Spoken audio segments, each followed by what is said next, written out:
This 35-year-old thinks they're too late to earn $1 million for retirement and asked for a couple stock picks, but I ran their numbers and that's not what they need. They've got a 401k, 6 months of expenses, no debt, and still think they're behind. Now, I don't know this person's name or income, but let's call them Shavano. Now, let's say Shavano makes $60,000 a year. So he's putting in 4% into his 401k. His employer is matching 4% for a total of 8% or about $400 a month. 30 years at 9% return adjusted for inflation would be about $389,000.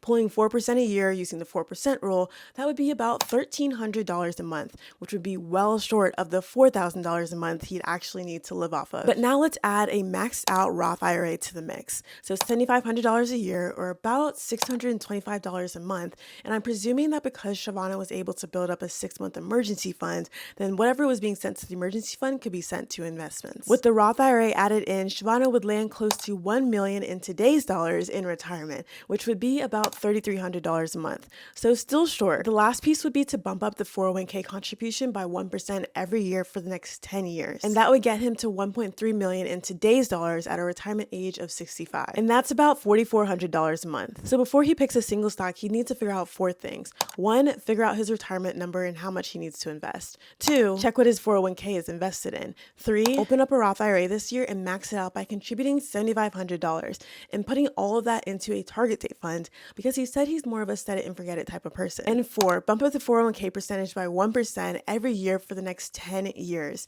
And one more thing is that he mentioned an IUL, but that's an entire video of its own.